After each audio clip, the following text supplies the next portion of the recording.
विद्या की देवी सरस्वती, माता पिता गुरु, नवग्रह की चरण वंदना तथा आप सभी सुधी दर्शक को मेरा हार्दिक नमन। आप सबने चंद्रमा के दोनों एपिसोड को बहुत पसंद किया। सोशल मीडिया से मुझे इसकी जानकारी भी दी, जिससे मुझे बहुत प्रसन्नता है। श्रोता वक्ता ज्ञान निधि कथा राम के गुण, सुनने वाले अच्छे हो तो वक्ता को बहुत आनंद आता है। आपने प्रशंसा की तो मेरा मन हुआ कि मैं और चंद्रमा से आपको चंद्रमा से संबंधित विस्तृत जानकारी दूं। आप इसका आनंद उठाएं, क्योंकि जो वैज्ञानिक स्वरूप है उसकी जानकारी मैं आपको देती हूँ और आप उससे लाभान्वित होते रहते हैं। आप इस कार्यक्रम को शेयर भी करते रहें और सब्सक्राइब भी करते रहें, ताकि शुद्ध वैज्ञानिक रूप आपको प्राप्त हो सके। शास्त्रों में कहा गया है, जननी जन्म भूमिश्च स्वर्गादपि गरीयसी, अर्थात माता और जन्मभूमि मातृभूमि दोनों स्वर्ग से भी श्रेष्ठ हैं।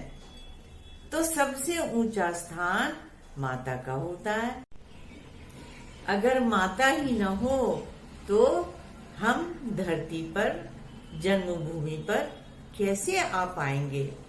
माता ही है जो अपने गर्भ में बच्चे को धारण करती है, अपने रक्त से सिंचित करती है, उसका भरण पोषण करती है और फिर वो हमें पृथ्वी पर लेकर के आती है।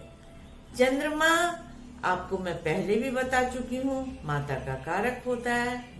तो गर्भावस्था में, गर्भस्थ शिशु की अवस्था में माता का स्वास्थ्य कैसा है, शारीरिक स्वास्थ्य कैसा है, मानसिक स्वास्थ्य कैसा है, कहीं कोई गृह कलह तो नहीं है, पारिवारिक सामंजस्य में तो कोई कमी नहीं हुई, किसी प्रकार से माता को घबराहट तो नहीं हो रही, माता का स्वास्थ्य ठीक है कि नहीं, इन सब की जानकारी चंद्रमा से ही होती है।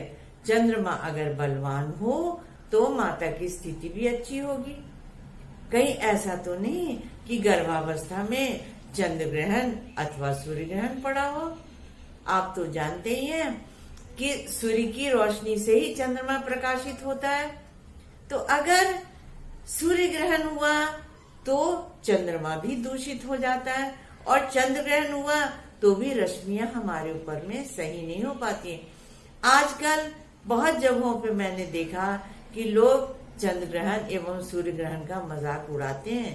देखिए, किसी भी शास्त्र का कोई भी जो भौतिक घटनाएं होती हैं उनका मजाक मत उड़ाइए। आप ये समझें कि सूर्य और चंद्रमा जब ग्रहण युक्त होते हैं तो जो प्रकाश हमें मिलना चाहिए, जो कॉस्मिक रेज मिलना चाहिए, वो नहीं मिल पाता।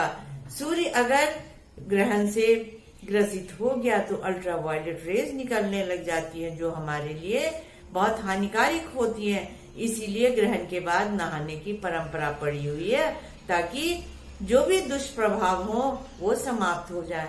तो अगर गर्भस्थ शिशु जब होता है उस समय पर अगर ग्रहण पड़ता है तो माता के लिए थोड़ा हानिकारक हो जाता है, क्योंकि प्रकाश की रश्मियां सही तरीके से पहुंच नहीं पाती। इसका भी उपाय होता है जो मैं लोगों को पहले से बताती हूँ, जो मेरे पास में आते हैं। अब माता का स्वास्थ्य मैंने आपको बताया, तो बच्चे की पत्री से पूरा पता चलता है माता के विषय में। और वैसे तो माँ अपने सीने से बच्ची को लगा करके रखती है, लेकिन अगर माँ दुखी हो जाए, ध्यान रखिए, माता को कभी कष्ट मत दीजिए, क्योंकि सभी शापों से मुक्ति हो जाती है। माता के शाप से मुक्ति बहुत मुश्किल से होती है। मैं आपको आज कुछ योग के विषय में बताना चाहती हूँ, जो शास्त्रोक्त है कि किस प्रकार से माता का शाप होता है। मैंने आपको इससे पहले शाप के विषय में बताया था, तो विभिन्न शाप के विषय में मैंने आपको बताया था कि मैं आपको जानकारी देती रहूंगी। तो आज मैं माता से संबंधित शाप बता रही हूँ, क्योंकि चंद्रमा से ही उसका संबंध होता है। आप ये जान लें, पहले कितनी बार मैं आपसे बता चुकी हूँ कि जो भी प्रकाश रश्मियां हैं, कॉस्मिक रेज हैं, वो ईस्टर्न होराइजन से 5th हाउस में पड़ती हैं, जो कि रश्मियों का रिसीविंग एंड है, नॉर्थ पोल है, जिससे कि माता के विषय में जाना जाता है। प्रकाश की रश्मियों को लेने की जहाँ पे बात होती है, तो वो अगर रश्मियां दूषित हो जाती हैं तो माता का शाप हो जाता है। आइए मैं आपको कुछ योगों के विषय में बताती हूँ।